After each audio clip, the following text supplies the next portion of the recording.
Olá, pessoal. Mais uma vez estamos aqui no nosso terceiro encontro e dessa vez eu não esqueci. Pela terceiro encontro é agora que estou apresentando o meu colega Carlos Coruja, né? Porque nos nossos dois primeiros encontros eu não te apresentei, né, Você estava emocionado por causa da matéria pois e tal, é, curso novo e etc. Jamais feito e tal. É. E hoje eu vou fazer umas perguntas de história para você, para ver como é que você está. A não ser que você não faça a pergunta de matemática para mim, porque ele já me colocou numa situação difícil. Eu sou péssimo em matemática, tento prestar atenção, mas algumas coisas eu não consigo pegar. No nosso encontro de hoje, nós vamos falar sobre dois temas. Vamos lá? Revolução Industrial, que é um tema clássico, né? E lutas sociais no governo do Dr. Getúlio Vargas. Então vamos ter uma questão também aqui de história do Brasil. Falar um pouquinho da Revolução Industrial. Nós já fizemos uma introdução no nosso primeiro encontro sobre a Revolução Industrial, só para lembrá-los. A Revolução Industrial começou em fins do século XVIII na Inglaterra. E você poderá perguntar, por que começou na Inglaterra? Por que não começou na França? Ou sei lá, na Itália? Começou na Inglaterra porque a Inglaterra possuía o maior império colonial. A Inglaterra desenvolvera um mercantilismo comercialista e acumulara capitais. Com o cercamento dos campos, houve o êxodo rural e havia na Inglaterra mão de obra barata, além de ricas jazidas de carvão, uma burguesia poderosa e, desde 1688, com a Revolução Gloriosa, um regime liberal. Algo que você não pode esquecer. Quais são os fatores necessários para que haja uma revolução industrial? Vamos lá? Acumulação de capital. Primeiro ponto, acumulação de capital. Mais, a existência de matérias-primas baratas, mão de obra barata e mercado consumidor. A Revolução Industrial trouxe mudanças estruturais em termos econômicos, sociais, políticos, culturais. Em vez de um sistema doméstico de produção, passou a existir um sistema fabril. O sujeito reside num local e trabalha em outro. Houve também a separação entre capital e trabalho. O dono do capital é o burguês. Já o operário vende a sua força de trabalho e, em troca, recebe um salário. A produção passou a ser em larga escala e para um mercado desconhecido. Normalmente, os historiadores dividem a Revolução Industrial em fases. A primeira, ela começou por volta de 1780 e foi até lá por 1860. Houve a hegemonia inglesa, mas a Revolução se expandiu também pela Bélgica, pela França, e caracterizou-se pelo uso da energia a vapor, a partir do carvão. Houve também o grande desenvolvimento da indústria têxtil, e devemos destacar a utilização do ferro. Já a segunda Revolução Industrial, a partir de 1860, nós vamos continuar usando o carvão, mas também a eletricidade, o petróleo, o aço, e houve uma grande diversificação em termos industriais. Nós vamos ter uma indústria siderúrgica cada vez mais desenvolvida, o surgimento de automóveis, o uso de telefone, telégrafos, uma revolução nos transportes com a construção em larga escala de ferrovias. Enfim, a segunda Revolução Industrial ela se expandiu também pelos Estados Unidos, Alemanha e Itália. Coruja, você que é matemático, né, sabe que na segunda metade do século XIX houve um grande desenvolvimento tecnológico, científico, e a sociedade moderna, industrializada, ela nasce nesse período, né, grandes engenheiros nesse período. Né? Sempre as revoluções têm um pouco a ver com essa fronteira com a educação.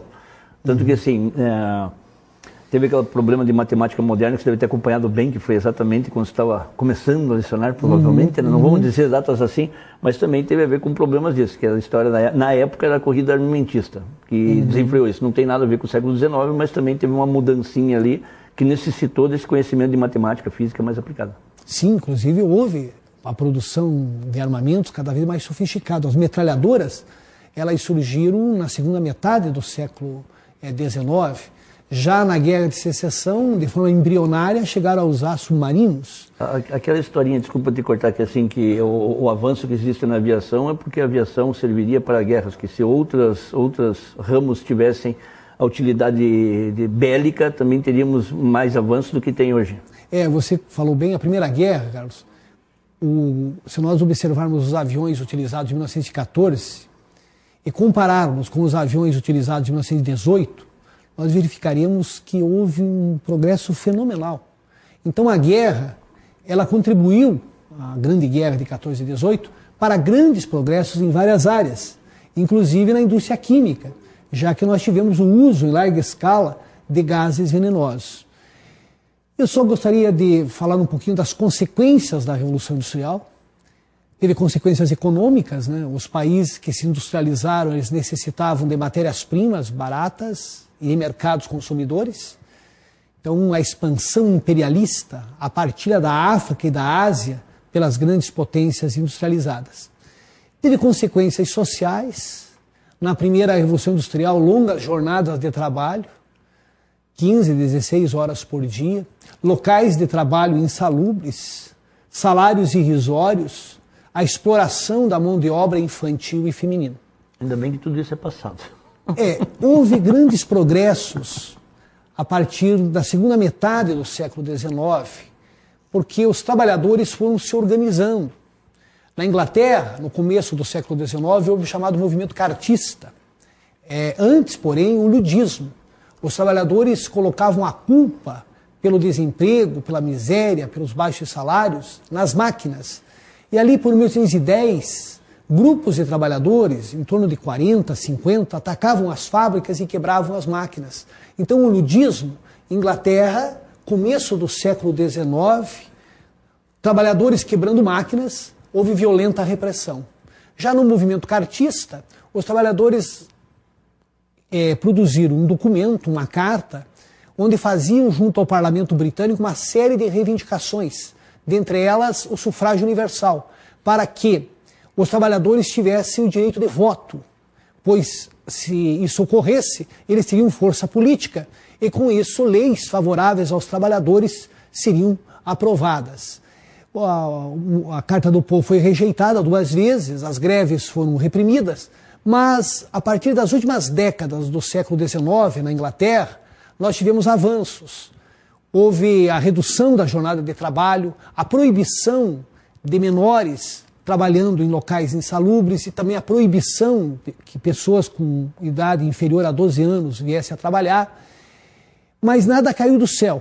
Foi fruto da organização dos trabalhadores, foram reprimidos e paulatinamente conseguiram leis que amenizaram as condições de vida que levavam.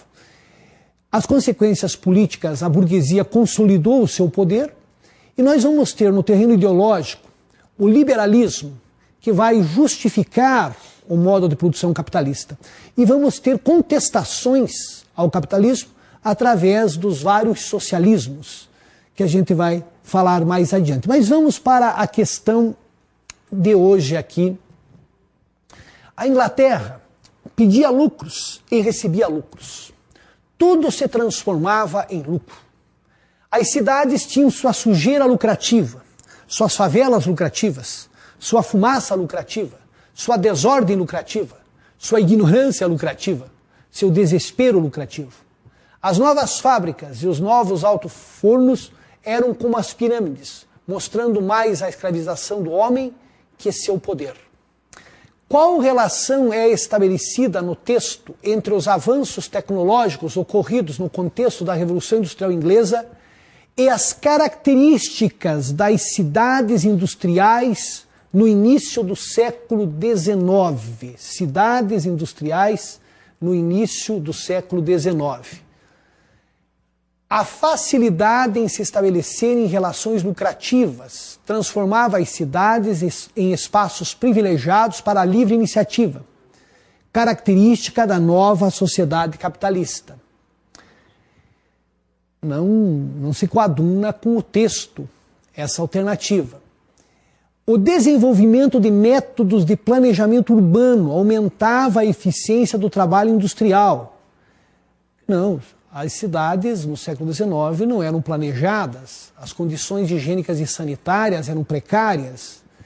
Paris, Londres, Bruxelas, eram cidades, principalmente as periferias, eram como favelas, ou como nós entendemos por favelas. A partir do momento que epidemias, como, por exemplo, cólera, começou a se disseminar, aí as autoridades começaram a buscar alternativas para a questão da higienização das cidades. E começou, de forma ainda bastante embrionária, a surgir um planejamento. Paris, a época de Napoleão III, quando era prefeito o George Haussmann, que é o barão Haussmann, houve um bota abaixo e Paris foi reurbanizada. Então a Paris que a gente conhece hoje, ela ganhou essa forma mais ou menos na segunda metade do século XIX. A B também está errada. A C, a construção de núcleos urbanos integrados por meios de transporte facilitava o deslocamento dos trabalhadores das periferias até as fábricas. Não havia essa integração de transporte naquela época, disso no de forma texto nenhuma. Também, né? Oi. Tem nada disso no texto de meio de transporte. Exatamente. A grandiosidade dos prédios onde se localizavam as fábricas revelava os avanços da engenharia e da arquitetura do período, transformando as cidades em locais de experimentação estética e artística. Você deve ter percebido que essa é ridícula, né? Na verdade, os locais onde funcionavam as fábricas eram galpões em que, em termos estéticos, as condições não eram nada agradáveis, né? O alto nível de exploração dos trabalhadores industriais ocasionava o surgimento de aglomerados urbanos marcados por péssimas condições de moradia, saúde e higiene. O que você acha dessa, meu amigo Carlos? Eu acho que matou. E também o nosso aluno deve ter percebido, né, você que está assistindo a aula, uma questão relativamente fácil. A resposta está praticamente no texto. É só você ler o texto com calma, com tranquilidade, fazer as anotações. E, por exclusão, pelo menos umas 3 alternativas seriam facilmente excluídas. Então, uma questão bastante fácil. A resposta, como você notará, é a letra E. Né? Vamos para a próxima? Ainda é sobre a Revolução Industrial. Posso fazer uma pergunta enquanto você está... Pode, claro. Aquela teoria que, além de tudo, a Revolução Industrial também foi a parte da espionagem industrial, que começou por ali também, né? De você fazer cópias de máquinas, é por aí mesmo ou não? Sim, a questão das patentes, né? Foi algo que demorou para se consolidar. E também algumas coisas que a gente aprendia até pouco tempo atrás e que hoje está sendo revista. Por exemplo, quem inventou o telefone? Era para ser o seu Graham-Bell. O Graham-Bell. Né? Só que em 2002, o Congresso dos Estados Unidos reconheceu que o inventor do telefone foi um italiano. Marconi? Não, Meucci. Antônio Meucci. Daí, assim, para você reconhecer que não era americano, é dose, né? Ele viveu em Cuba, viveu também nos Estados Unidos, e ele teria vendido a sua invenção ao Graham-Bell para que ele utilizasse, porém não omitisse o seu nome.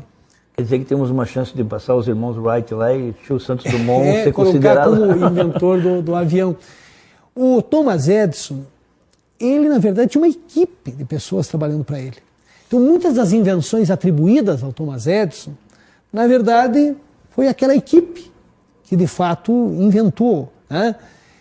E quando a gente fala, a locomotiva foi o George Stephenson, mas surgiram várias locomotivas na mesma época. A dele era melhor. Não foi o James Watt que inventou a máquina a vapor. A máquina a vapor já existia, só que a do Watt era a melhor. Não foi o Henry Ford que inventou o automóvel. Nós tínhamos lá o Carl Benz, mas o que o Henry Ford fez? Ele criou a linha de montagem, ele conseguiu produzir o Ford T a um preço acessível a um número crescente de pessoas. E no capitalismo, Carlos, o sujeito tem que inventar algo, de preferência que seja descartável. Teve um sujeito chamado King Gillette, que teve a ideia de produzir lâminas de barbear. Até então, as pessoas compravam navalhas. Mas quantas navalhas a pessoa compra em uma vida? Sei lá. Duas, talvez. E no começo, ele não se deu muito bem, não. Ele conseguiu vender umas 300 lâminas só. Aí ele aperfeiçoou e investiu em propaganda. O capitalismo está muito ligado à propaganda, né? E muitas empresas que surgiram no século XIX tornaram-se empresas poderosas. Por exemplo, 3 irmãos começaram a vender toalhas assépticas para hospitais. Detalhe, o sobrenome dos irmãos, Johnson, e nasceu uma empresa, a Johnson & Johnson, né? Então aqui nós vamos ter uma quantidade enorme de pequenas empresas que vão surgindo e algumas delas vão se transformando em grupos transnacionais. Que já viram até nome do produto, né? Exatamente. Um banco inglês decidiu cobrar de seus clientes 5 libras toda vez que recorresse aos funcionários de suas agências. E o motivo disso é que, na verdade, não querem clientes em suas agências. O que querem é reduzir o número de agências, fazendo com que os clientes usem as máquinas automáticas em todo o tipo de transações. Em suma, eles querem se livrar de seus funcionários. Não seria o banco inglês que está saindo do Brasil por problemas lá no exterior, né? Você veja que com a Revolução Industrial, nós vamos ter trabalhadores, especialmente tecelões, revoltados, atacando fábricas e quebrando máquinas. Mas todos os inventos, eles acabam varrendo certos empregos.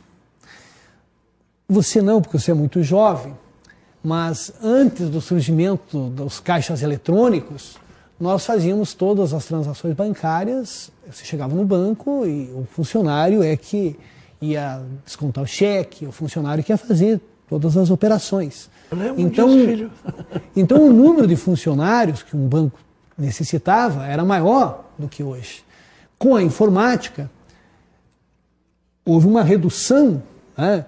Uma fábrica de automóveis, as fábricas de hoje, elas produzem mais com uma quantidade menor de empregados que utilizavam fábricas de 30 anos atrás. E isso vai ceifando empregos. Mas surgem empregos em outras áreas. Nem sempre. Talvez a especialização crie um novo emprego mais... Por exemplo, surgiu, hoje nós temos nas empresas a TI, a tecnologia de informação. É lógico que isso emprega pessoas, mas não na mesma escala do que era necessário anteriormente. E aqui o Hobsbawm, ele dá esse exemplo. O exemplo mencionado permite identificar um aspecto da adoção de novas tecnologias na economia capitalista contemporânea. Um argumento utilizado pelas empresas e uma consequência social de tal aspecto estão em qualidade total e estabilidade no emprego. Essa você descarta. Estabilidade no emprego, no sistema capitalista não existe estabilidade. Por isso que a gente vai para o emprego público. Você está sempre na corda bamba, né? Você nunca sabe por quanto tempo ainda você vai ficar na empresa. Pleno emprego e enfraquecimento dos sindicatos. Isso aqui é uma contradição. Os sindicatos fortes que fazem com que o trabalhador tenha mais direitos. E pleno emprego, a não ser em economias estatizadas, como na antiga União Soviética, você não encontra no mundo capitalista. Você pode ter taxas baixas de desemprego, porém, Você ter pleno emprego, isso... Na Europa hoje está uma beleza, não tem nem emprego. Na Europa, você veja que na Espanha, na Grécia, em Portugal, mesmo na Itália, na Irlanda, as taxas são superiores a 20% da população economicamente ativa, né? Quando da crise de 29, ali nos anos seguintes, 30, 31, o auge foi 32, nos Estados Unidos, mais de 25% da população economicamente ativa desempregada. Na Alemanha, mais de 30%. Passou de 10%, 12%, já é, digamos assim, você já tem uma crise social de graves consequências políticas muitas vezes. Diminuição dos custos e insegurança no emprego. O que você achou dessa? Bacana, né? Você Diminuição diminui funcionário, dos paga menos. E insegurança no emprego. Responsabilidade social e redução do desemprego. Os dois Maximização dos lucros e aparecimento de empregos. Também não combinam. Eles querem maximizar os lucros e para isso... Eles contratam mais gente. Aí não tem sentido, né? Então você deve ter observado que essa também foi uma questão que você, através da lógica, você responderia. Do que você conhece da vida, digamos assim. Você nem precisaria conhecer de forma mais aprofundada a Revolução Industrial e as suas consequências. Agora, vamos para a próxima, né? Primeiro a resposta, a letra C, né? A diminuição dos custos e insegurança no emprego.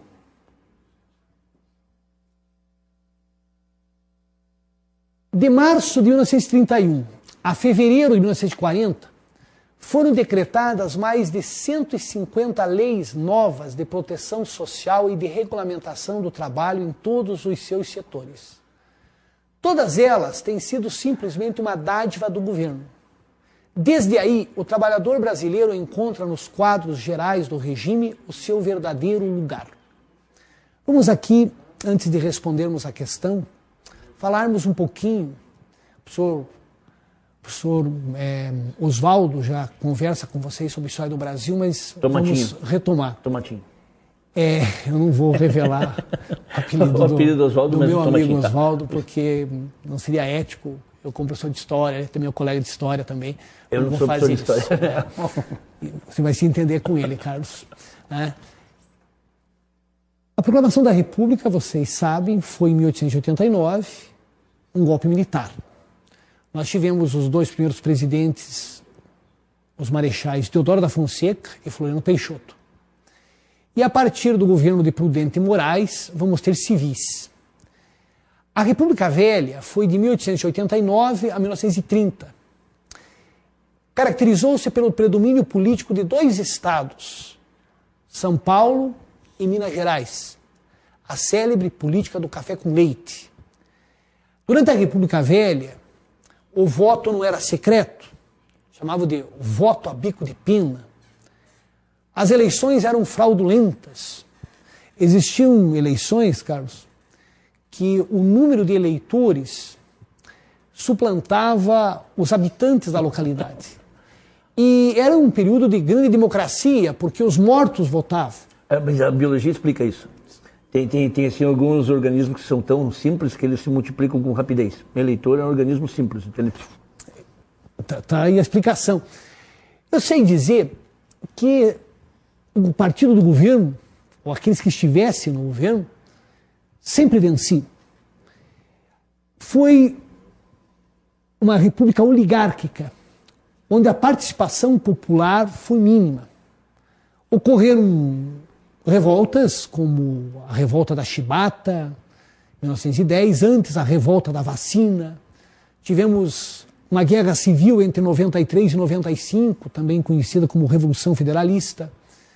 A guerra do contestado, que nós conversamos no encontro da semana passada, entre 1912 e 1916. E se nós analisarmos os presidentes de 94 até 30, eles representavam essas oligarquias. Prudente Moraes era paulista, o sucessor Campos Salles paulista, depois veio Rodrigues Alves, que também era paulista, em seguida Afonso Pena, que era mineiro, O Hermes da Fonseca não era nem paulista, nem mineiro, porém, ele nasceu no Rio Grande do Sul, mas ele representava setores da oligarquia. O Venceslau Braz, mineiro, em seguida Delfim Moreira, também mineiro, Epitácio Pessoa, paraibano, Arthur Bernardes, mineiro, Washington Luiz, apesar de ter nascido no Rio de Janeiro, ele fora presidente do estado de São Paulo. A crise de 29 teve graves consequências para o Brasil. E em 1930 tivemos eleições presidenciais. Duas chapas, a do governo, o paulista Júlio Prestes, tendo como vice o baiano Vital Soares, enfrentando Getúlio Vargas, tendo como vice João Pessoa, paraibano. Venceu a chapa governista, Júlio Prestes, Vital Soares. Mas antes que o Júlio Prestes assumisse, nós tivemos o assassinato de João Pessoa, em Recife, por razões da política regional. Porém, a oposição, a chamada Aliança Liberal, vai imputar a culpa ao presidente Washington Luiz, que cá entre nós não tinha culpa nenhuma. Mas serviu para aglutinar as oposições, e no Rio Grande do Sul, no dia 3 de outubro de 30, começou um movimento que teve adesões em todo o estado. Eles passaram por Santa Catarina, passaram pelo Paraná, por São Paulo, e o Washington Luiz foi deposto por uma junta militar e o governo foi entregue ao Dr. Getúlio Dornelles Vargas. Getúlio tornou-se presidente provisório do Brasil, mas foi um provisório um tanto quanto permanente. Em 32 ele enfrentou o movimento constitucionalista de São Paulo. Em 33 nós tivemos uma Assembleia Nacional Constituinte. Em 34 a Constituição. Ele foi eleito pelo Congresso, governou como presidente constitucional até 37. E em 37 ele deu um golpe de Estado, o Estado Novo, implantando uma ditadura que vigorou até 45. Nós podemos dizer que Getúlio Vargas foi o presidente que modernizou o Brasil. Com Getúlio Vargas nós vamos ter a indústria de base. Com Getúlio Vargas nós vamos ter uma legislação social para a época bastante avançada. Mas, por outro lado, a democracia foi duramente castigada. Ele não vacilou em perseguir os opositores. Por exemplo, após a intentona de 35, várias pessoas foram presas, algumas torturadas e mortas. Graciliano Ramos, na obra Memórias do Cárcere, relata como foi esse período. Mas a questão aqui é sobre as ações sociais do presidente Vargas. Vamos para a questão. A adoção de novas políticas públicas e as mudanças jurídico-institucionais ocorridas no Brasil, com a ascensão de Getúlio Vargas ao poder, evidenciam o papel histórico de certas lideranças e a importância das lutas sociais na conquista da cidadania. Desse processo resultou criação do Ministério do Trabalho, Indústria e Comércio, que garantiu ao operariado autonomia para o exercício de atividades sindicais. Não, os sindicatos, durante a era getulista, não tinham toda essa liberdade, não. Estavam atrelados ao Estado. Os comunistas, os anarquistas, chamavam esses sindicalistas atrelados ao Estado de pelegos. Pelego numa alusão que ficavam entre o trabalhador e o patrão, né, atuando, favorecendo o patrão, muitas vezes, e o próprio Estado. Não é a legislação previdenciária que proibiu migrantes de ocuparem cargos de direção nos sindicatos. Não, também não havia essa determinação. Criação da Justiça do Trabalho, para coibir ideologias consideradas perturbadoras da harmonia social. Não era a Justiça do Trabalho que fazia isso. Getúlio tinha órgãos repressivos próprios para coibir aqueles que eram considerados subversivos. Inclusive, para dar o golpe de 37, descobriram, entre aspas, um plano chamado Plano Cohen, em que os comunistas estariam se articulando para tomarem o poder no Brasil, o que não era verdade. Agora é verdade. Então, foi a desculpa que o presidente deu para a implantação de um estado de exceção. Harmonia social, com aspas, está bem legal. Né? Bem legal. O Getúlio, sabe, ele era um político astuto, talvez o presidente mais competente como político que o Brasil já teve, porque ele agradava tanto a elite, ou procurava agradar, como as camadas populares. Tanto é que surgiu a seguinte colocação sobre ele: ele era pai dos pobres, mas também a mãe dos ricos. Um outro apelido era Chuchu, porque o chuchu assimila qualquer sabor. E ele, de acordo com as circunstâncias, ele ora tinha uma política mais à esquerda, ora mais ao centro e, se necessário, à direita. Né? Então não é assim. Legislação trabalhista que atendeu reivindicações dos operários, garantindo vários direitos e formas de proteção. Decretação da consolidação das leis do trabalho, CLT, que impediu o controle estatal sobre as atividades políticas da classe operária. Vamos ver, vamos adiante. Vejam, a letra D, legislação trabalhista. Que legislação trabalhista, professor? Salário mínimo, férias remuneradas, descanso semanal remunerado, uma série de leis de conquistas sociais foram outorgadas aos trabalhadores já no começo do governo de Getúlio Vargas. A Constituição de 34 foi a primeira a inserir um capítulo sobre a ordem econômica e social. Vamos mostrar para vocês agora rapidamente por que as demais estão erradas. Aí, decretação da consolidação das leis do trabalho, é de 43, que impediu o controle estatal sobre as atividades políticas da classe operária. A CLT, apesar de avançada para a época, ela atrelava os sindicatos ao Estado. Então, os sindicatos não tinham autonomias. Portanto, não pode ser aí. A C nós já vimos que também ela está errada. Criação da Justiça do Trabalho para coibir ideologias consideradas perturbadoras da harmonia social. Não. Legislação previdenciária, que também é absurda, e a gente já disse que era equivocado. A CLT, diferentemente do que alguns autores chegaram a dizer, ela não se baseou na Carta de Lavoro de Mussolini. A Carta de Lavoro de Mussolini é de 27, são 30 proposições sobre a organização dos trabalhadores. A única relação que a gente pode fazer é que na Carta de Lavoro de Mussolini, os sindicatos estavam atrelados ao Estado. Na verdade, a CLT, com mais de 900 artigos, ela foi influenciada pela doutrina social da Igreja, do Papa Leão XIII, Rerum Novarum, e também pelo movimento trabalhista francês, alemão. E nós tivemos o Arnaldo Susequindo, Joaquim Pimenta e outros que participaram da elaboração da CLT. Hoje nós vivenciamos, né, Carlos, uma época em que muitos consideram a CLT ultrapassada. E há toda uma discussão sobre a terceirização que está tramitando no Congresso Nacional.